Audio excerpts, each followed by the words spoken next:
Hey, what's happening, everybody? It's your old pal, Mr. Butter, coming back at you again. I'm recording this on the day that the Artisanal Red Jordan 1 highs dropped. I am a huge Jordan 1 high fan, and my finish line got them in, so I grabbed a pair. If you're into kicks and you feel like hanging out, then hit that subscribe button. Let's take a look at these Jordan 1 highs in the Artisanal Red colorway. It seems like things are remaining consistent. Nobody's really interested in Jordan 1s right now. I shouldn't say nobody, but they're not flying off the shelves. For years, Jordan 1 highs were pretty difficult to get for retail, and just like dunk lows and that sort of thing, it seems like they up production, and now that they're easy to get and they're sitting on shelves, everybody's not interested. You always want what you can't have, and the grass is always greener, that kind of thing. Whatever you want to say about it, I love Jordan 1 highs, and I thought this colorway looked nice. It just had a classic look to it, so I figured I'd grab a pair and we could get into them together. As we've been getting, the box matches the shoes. I always like that. That is one thing that I hope Jordan Brand continues to do. But you got this burgundy or dark red color. They called it Artisanal Red on the sneakers app, but on the tag it says Team Red. So I don't understand why they do that. Just like the military blue versus industrial blue, why would you label it as something on your app if it doesn't even jive with what the color says on the size tag? Standard Jordan 1 branding on the box, just the colors of the shoe. The tag reads Air Jordan 1 Retro High OG, and the colors are white and Team Red. I grabbed a size 10.5 in this pair. Retail on these was $180 US. I used a $20 off coupon to get a little discount, but you can get them for way cheaper than that on the resale market. Whether it's GOAT, StockX, eBay, whatever, you can get these for a steal.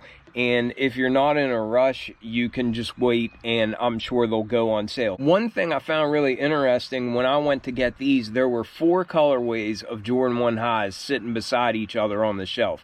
There was the green glows, these, there was the black and white pair, and then what was that yellow and black? Ochre or something, ochre, however you say it. I'm from West Virginia, so I don't speak correctly. 2 of those pairs were heavily discounted. I think the ochres were $120, and the black and white Jordan 1 highs were $140. And especially if you can put a coupon on top of that, man, that's a really good bargain. You're getting Jordan 1 highs at prices that seemed impossible years ago. All right, but enough of my yapping. Here is our first look at the Jordan 1 high in the Artisanal Red or Team Red colorway. Maybe I should just start saying Team Red, because that's much easier to say than Artisanal, and once again, that's probably another word that I'm mispronouncing. My initial thoughts of these are just that they really look like a very retro classic shoe. The color blocking is really classic. Obviously, it's a Jordan 1, so it's a model that came out in '85, and these just really look like a shoe that you could have gone back in a time machine and grabbed and then brought back. And I'm all about that. I like that. I really like when things remind me of when I was younger, and these shoes definitely look like something straight out of the 80s. This isn't an OG colorway or anything like that, but it definitely has the look of something that could have existed back in the day. One of my shoes looks like somebody had their foot in it, and I don't think that's the case. I think it's just kind of got a little bump back there on the back of the toe box right in front of the laces. I don't think they were tried on. Maybe they were, but they still look really clean.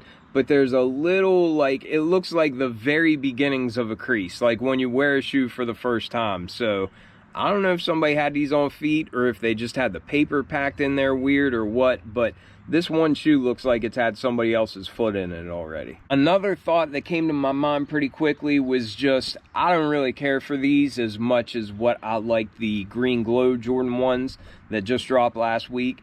Those I felt like had kind of like a fresh look, and these kind of remind me of a handful of Jordans that I already have. I already have the Bordeaux's, And this color, even though it says it's a red, this is really close to the Bordeaux color. It's just a little bit lighter than that.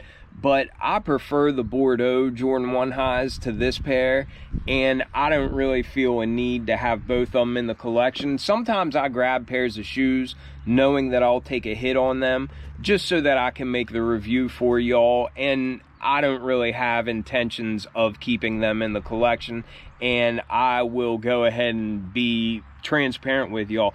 I'm not keeping this pair. This isn't one that makes me think, oh, I gotta have them. It's not because I don't like them, but as I said, I have the Bordeaux's, I have Lost and Founds. I just have a handful of other Jordan 1 highs that kind of scratch this itch for me. But all that being said, I think this pair would be a great pair if you don't have any Jordan 1 highs, and if you're looking just to kind of start your sneaker collection, you'll probably be able to find these for a deal. You could probably get these for $100. That's what I sold these for, and I'm sure a lot of people think, why would you grab a shoe and spend $170 just to get $100 for them? But like I said, this is my hobby. I don't mind taking a hit on shoes. Just make sure you hit that like button. Make sure you're subscribed, you know, do your part. I don't mind taking a hit on shoes for the sake of growing the channel and just having content to put out for y'all. With all that out of the way, they're a clean looking shoe. It's a nice classic looking shoe. I mean, it doesn't get more classic than a Jordan 1 high. And there's nothing wrong with the colorway. It's plain and simple. It really does have the feeling of something that we've seen before. And maybe it's just because I've seen dunks that kind of have this color scheme, or I don't know what the reasoning is, but it really does feel familiar, even though it's the first time we've seen this exact colorway. Materials on this pair aren't really anything spectacular. In fact, I would even say that the materials on this are a little bit worse than what we usually get. But again, that isn't me bashing the shoe, that's just me giving you my honest opinion. Before I forget, they did come with white laces in the bottom eyelets, but they did give us some spares in the team red color. We have a standard Jordan 1 tread pattern, nothing out of the ordinary there. Pivot point in the front, Nike branding there at the midfoot, and it's in that team red color. Then moving up the shoe, they gave us a bright white midsole with bright white stitching. I think the bright white up against this team red looks nice and clean. Then as we get to the upper of the shoe, really, I mean, it's a little underwhelming in my opinion. I think the materials on the Green Glow Jordan 1 highs were better than this. These aren't bad materials, but they're just, I don't know, you can just tell whenever it's really good quality. This isn't one of those Jordan 1s that you're thinking, oh man, these are butter. This is just standard, even maybe a little below standard quality, in my opinion. But we've got the team red mud guard, then we've got it going up the eye stays. We have it wrapping around the base of the heel and also up here at the collar. There you'll also see that Wings logo that we're used to getting. There's not a whole lot of texture on that leather. You can see it in certain spots where it seems like it's wrinkled up a little bit, but really it's a very smooth finish on there. We also have that team red leather for the swoosh, and typically we're used to getting a synthetic leather swoosh, but in this instance they gave us the same leather that we got for the rest of the overlays. So I like that they did that. They didn't just slap a synthetic leather swoosh on it, but I just don't care for the materials as a whole. The base of the upper is just a plain white leather, and you can see it there on the toe box where we have those perforations. And again, there's very little texture. You can see it's not as smooth as the burgundy leather, but it's not far behind it. And then we also have that white leather there for the side panels, and we have it up here by the collar.